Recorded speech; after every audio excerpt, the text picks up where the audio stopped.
மீண்டும் உங்களை நாம் சந்திப்பதிலே மிக்க மகிழ்ச்சி அடைகின்றோம். நான் இலங்கையில இருந்து பதுளை போதனா வைத்தியசாலையில இருந்து வைத்தியர் கிருஷான் வேதநாயகம். நான் இன்று பார்த்துக்கொண்டு போக இருக்கிற விடயம் ப்ரீமெச்சுவர் இஜக்குலேஷன் அல்லது விந்து முந்துதல் பற்றியது. அதற்குரிய காரணங்களை பற்றி நாங்கள் பார்த்துக் கொண்டிருக்கின்றோம். எனவே இந்த நிகழ்ச்சி பிடித்திருந்தால் யூடியூப்ல பார்ப்பவர்கள் மறக்காமல் லைக் பண்ணுங்கள், ஷேர் பண்ணுங்கள். அதே நேரத்தில் மணி சின்னத்தை அல்லது பெல் சைனை அமர்த்தி சப்ஸ்கிரைப் பண்ணுங்கள். டிக்டாக்ல இன்ஸ்டாகிராம்ல பறக்காமல் ஃபாலோ பண்ணுங்கள். உங்களுடைய நண்பர்கள் உறவினர்களுக்கு இந்த நிகழ்ச்சியை கட்டாயமாக அறிமுகப்படுத்துங்கள். அதே நேரத்திலே வெளியூர் நண்பர்கள் நேரடியாக தொடர்பு கொள்ள விரும்பினால் வாட்ஸ்அப் ஊடாக அல்லது இமோ ஊடாக 0047777356245 மூலம் தொடர்பு கொள்ள முடியும்.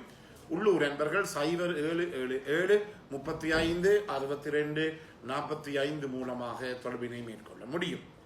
இது சிறு சிந்தனை கொண்டு நான் சொல்ல விரும்புகிறேன். இந்த வாழ்வு என்பது எங்களுக்கு ஒரு தரம்தான் தரப்படும் வாழ்வதற்கு. எனவே இந்த லைஃப் என்பது, வாழ்க்கை என்பது எங்களுக்கு ஒரு தரம்தான். எந்த பெரிய கொம்பனாலும் மீண்டும் ஒரு முறை இந்த உலகத்திலே பிறந்து வாழ்க்கையை அனுபவிக்க முடியாது. எனவே அனைவருக்குமே ஒரே ஒரு சான்ஸ், ஒரே ஒரு சந்தர்ப்பம் மட்டும்தான் கிடைத்திருக்கின்றது இந்த வாழ்வை வாழ்வதற்கு.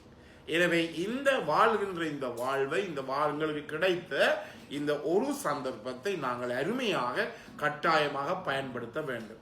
அதை விட்டு போட்டு தேவையில்லாத கோபதாபங்கள், சண்டைகள், சச்சரவுகள், விவாகரத்துக்கள், அந்த பிரச்சனை இந்த பிரச்சனை என்று சொல்லி தயவு செய்து ஒருபோதுமே காலத்தை கடத்தி கொண்டு போகாதீர்கள். உங்களுக்கு தெரியும், இலங்கையை பொறுத்த மட்டிலே ஒருவர் இருக்கின்ற லைஃப் ஸ்பேன், ஒருவர் உலகத்திலே வாழுகின்ற வாழ்க்கை காலம் ஆண்களை விட பெண்களுக்கு கூடுதலாக இருக்கிறது. அதற்குரிய 81 வருடங்களாகவும், ஆண்களுக்கு இலங்கையை பொறுத்த மட்டிலே 78 வருடங்களாகவும் இருக்கிறது. எனவே நான் சிறைச்சாலைக்கு சென்றால் சொல்லுகிற ஒரு விடயம் என்ன, இந்த சிறைச்சாலையில் நீங்கள் 3-4 வருஷத்தை கலந்தீர்களா இருந்தால் உங்களுடைய வாழ்க்கை காலத்திலே அந்த 3-4 வருடங்களும் குறைவடைகிறது. அதே போலத்தான் நாங்கள் இந்த வாழ்கிறது 78 வயசு வருடங்கள், 81 வருடங்கள் மட்டும்.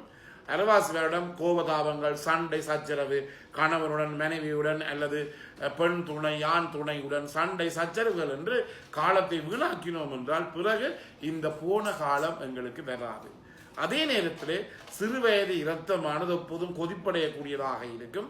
என்றமையினாலே சிறு வயதிலே தாங்கள் செய்கின்ற சின்ன சின்ன பிழைகள் கூட எங்களுடைய பிற்காலத்திலே எங்களுடைய வாழ்க்கையை பாதிக்கக்கூடியதாக இருக்கும். எனவே நீங்கள் விவாகரத்து பெற்றீர்களாக இருந்தால் பிற்காலத்தில் நீங்கள் தனியாக, தனியொரு பெண்ணாக, தனியொரு ஆணாக உங்களுடைய வாழ்க்கையை நீங்கள் கடத்த வேண்டிய நிலைமை ஏற்படும்.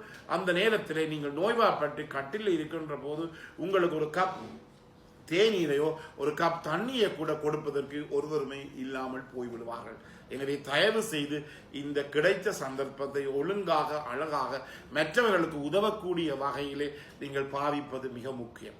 எனவே இந்த நிகழ்ச்சியினுடைய என்னுடைய நோக்கம் என்னவென்றால் ஒரு விதமான லாபகரமான எண்ணத்தையும் கொண்டது அல்ல, இயலுமானது நான் பெற்ற அறிவை மற்றவர்களுக்கு கொடுக்க வேண்டும் என்ற நோக்கத்தில் தான் நான் இந்த நிகழ்ச்சியை உங்களுக்கு நான் செய்து கொண்டிருக்கிறேன்.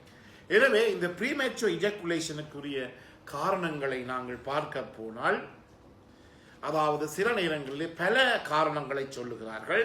முதலாவதாக காரணம் என்ன, ஒருவருக்கு இந்த அவருடைய உடம்பிலே இந்த பிரஷர், அதாவது ஹைப்பர் டென்சிவ் பீனாயில் நர்வ்ஸ் என்று சொல்லுவார்கள், உயர்குருதி அமுக்கம் இருக்கின்ற போது, அல்லது அவருக்கு இரத்தத்திலே இந்த கொழுப்பு அமிலங்கள், கொலஸ்ட்ரால் கூடுதலாக இருக்கின்ற போதும் கூட இந்த ப்ரீமெச்சுவர் இஜக்குலேஷன் வரக்கூடிய சந்தர்ப்பங்கள் இருக்கிறது. எனவேதான் நான் என்ன சொல்லுவேன் என்றால், இந்த மிந்து முந்துதல் என்று சொல்லப்படுகிற இந்த ப்ரீமெச்சுவர் இஜக்குலேஷனுக்கும் அதே நேரத்திலே இந்த ஆண்குறி விரைப்படைய முடியாத தன்மை, இரெக்டைல் டிஸ்ஃபங்க்ஷனுக்கும் இடையிலே மிக மிக நெருங்கிய தொடர்பு இருக்கிறது.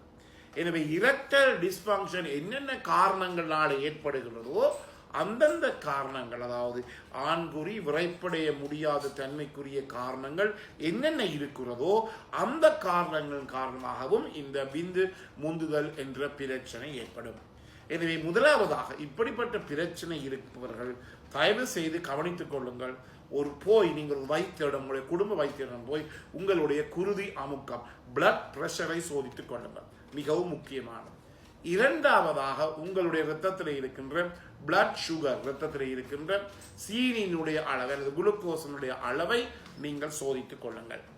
நான் மீண்டும் மீண்டும் சொல்லுகிறேன், இந்த பிளட் பிரஷர் என்பது இப்ப சில கதைகளை சொல்லுவார்கள். என்ன அதை சொல்ல போனால் வேற பக்கத்திலே இந்த கதை போய்விடும். அதாவது என்ன, நான் இப்ப நடந்து வந்தேன், நேற்று அது கஷ்டப்பட்டு வேலை செய்தேன், ஒரு இறந்த வீட்டுக்கு போய் நான் 3 நாட்கள் நித்திரை முழித்திருந்தேன் என்றபடியினாலே என்னுடைய குருதி அமுக்கம் கூடுதலாக இருக்கிறது என்று சொல்லி பல கதைகளை சொல்லுவார்கள். ஒன்றுமில்லை, ஒரு பெரியவருடைய ஒரு அடல்ட்டினுடைய குருதி அமுக்கம் 140க்கும் 89க்கும் இடையிலே இருக்க வேண்டும்.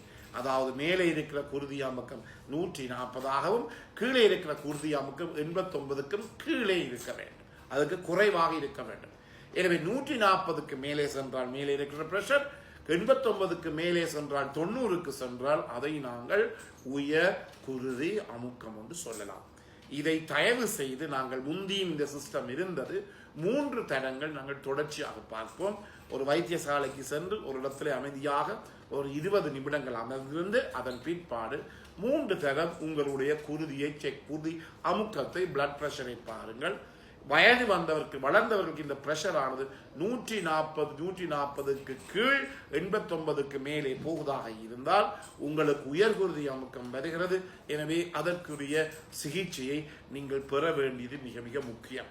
அதை விட்டு போட்டு தேவையில்லாத காரணங்களை சொல்லாதீர்கள். நான் ஒரு நாட்டிலே 10 கிலோமீட்டர் ஓடுகிறேன், 5 கிலோமீட்டர் நடக்கின்றேன், அது செய்கிறேன் இது செய்கிறேன் என்று சொல்லி காலத்தை வீணாக்க வேண்டாம். இவ்வாறு உயர் குருதி அமுக்கத்துடன் இருப்பீர்களாக இருந்தால் இந்த எண்ட் ஆர்கன்ஸ் என்று சொல்லப்படும் உங்களுடைய சிறுநீரகங்கள் பாதிக்கப்படும், உங்களுடைய இருதயம் பாதிக்கப்படும். அதன் பிற்பாடு நீங்கள் இந்த குருதி அமுக்கத்தை குறைக்கின்ற மருந்துகளை குடித்தாலும் கூட இந்த எண்ட் ஆர்கன் டேமேஜ், கடைசியில இருக்கின்ற இந்த அவயவங்களுடைய, அதாவது சிறுநீரகம், இருதயத்தில் ஏற்படுகிற டேமேஜை, பாதிப்பை நீங்கள் மீண்டும் திருப்ப முடியாது, ரிவர்ஸ் பண்ண முடியாது.